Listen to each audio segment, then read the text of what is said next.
नमस्कार, मैं हूँ लीला। स्वागत है आपका हमारे चैनल में। आज का विषय है सोमवती अमावस्या की कथा। सोमवती अमावस्या की दूसरी कथा।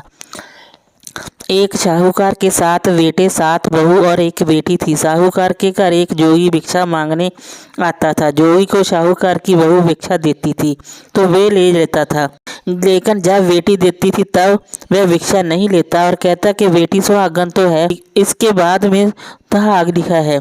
यह बात सुनकर बेटी को चिंता होने लगी और उसका शरीर कमजोर होने लगा। उसकी माँ ने पूछा कि बेटी, तुम इन दिनों इतनी कमजोर दिखाई देती हो।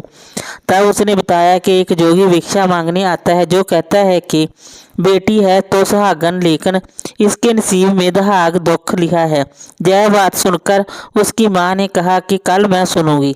अगले दिन जब जोगी भिक्षा लेने आया तो उसकी माँ छुपकर बैठ गई। जब बेटी भिक्षा देने लगी तो जोगी ने वही बात फिर से बोली। इतनी बात सुनकर उसकी माँ बाहर निकल कर आई और बोली, एक तो हम तुम्हें भिक्षा देते हैं और तुम ऊपर से हमें गाली देता है। तब जोगी बोला कि मैं गाली नहीं देता, जो सच है वही बोलता है, जो उसके भाग्य में लिखा है वही कहता हूँ। माँ ने जोगी से कहा कि तुम्हें जय पता है कि इसके भाग्य में सुहाग लिखा है, तो जय भी बता दो कि जय कैसे दूर होगा। तब जोगी बोला कि 7 समुद्र पार एक सोना दोबन रहती है जो सोमवती अमावस्या का व्रत करती है। अगर वह आकर अपना फल दे दे तो इसका निवारण हो सकता है, नहीं तो विवाह होते ही इसके पति को सांप डस लेगा। जय बात सुनकर माँ रोने लगी और सोना दोबन की तलाश में जाने लगी। चलते चलते रास्ते में तेज धूप पड़ने लगी तो साहूकारनी एक पीपल के पेड़ के नीचे बैठ गई। उस पीपल के पेड़ में एक गरुड़ पंछी का घोंसला था जिसमें गरुड़ का छोटा बच्चा था। साहूकारनी को घोंसले के पास एक सांप जाता दिखाई दिया तो उसने उस गरुड़ के बच्चे को बचाने के लिए उस सांप को मार कर के नीचे दिया।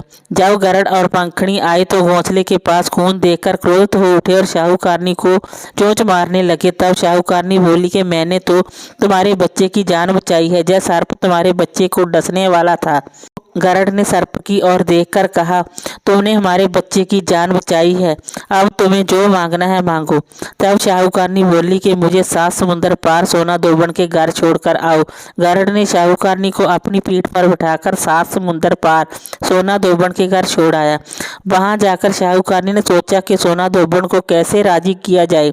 सोना दोबन के 7 बेटे बहू थे। उसके 7 बहुएं काम को लेकर रोज लड़ाई करती थी और काम भी करती नहीं थी। रात को जब सब सो जाते तो साहूकारनी सोना दोबन के घर जाती और घर का सारा काम करती, गाँव को नहलाती, घर की सफाई करती, रसोई का काम करती, चौका बर्तन करती, आटा पीसती, कपड़े धोती, पानी भरती और दिन होने से पहले चली जाती।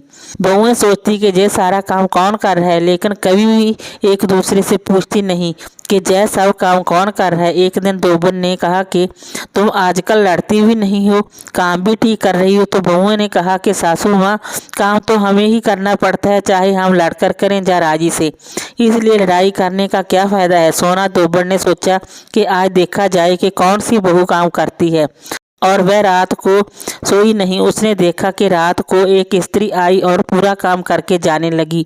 तो सोना दोबन ने बोला कि तुम कौन हो और तुम्हें ऐसी क्या जरूरत है जो तुम इतना काम कर रही हो। साहूकारनी ने कहा कि जरूरत है तभी तो इतना काम कर रही हूँ। सोना दोबन ने पूछा कि तुम्हें क्या चाहिए। साहूकारनी बोली कि पहले मुझे वचन दो तब बताऊं। सोना दोबन ने वचन देकर कहा कि अब बताइए। साहूकारनी बोली कि मेरी बेटी के भाग्य में सुहाग लिखा हुआ है, इसलिए आप चलकर उसे सुहाग दे और सोमवती करें। सोना दोबन अपने बेटे बहू से बोली कि मैं तो साहूकारनी के साथ जा रही हूँ, यदि पीछे से तुम्हारे पिताजी खत्म हो जाए तो तेल घी के कूप में डालकर छोड़ देना। फिर दोनों जनी साहूकारनी के घर चली जाती है। साहूकार की बेटी का विवाह होने लगा। दूल्हा फेरों में बैठ गया। सोना दोबन दूल्हे के घुटने के पास कच्चा करवा रखा तो उसमें दूध डाला और तात का तार लेकर बैठ गई। थोड़ी देर बाद सांप दूल्हे को डसने के लिए आया। सोना दोबन ने करवा आगे रखा और तार से बांध दिया, लेकिन दूल्हा डर के मारे मर गया। तब सोना दोबन ने टीके में से रोड़ी निकाली, मांग में सिंदूर निकाला, कुआ आँख में से काजल निकाला और मेहंदी निकालकर छोटी उंगली से छींटे मारे और बोली कि आज दिन तक मैंने जितने सोमवती अमावस्या करी है उनका फल तो शाहूकार की बेटी को लग जाए, और आगे जो मैं सोमवती अमावस्या करूं वह मेरे बेटे को लगे। इतना कहते ही दुल्हा जीवित हो गया और सब सोमवती की जय जय बोलने लगी। सोना दोबड़ वापस जाने लगी तब शाहूकारनी बोली कि तुमने मेरे जवाई को नया जीवन दान दिया है, इसलिए कुछ भी मांगो।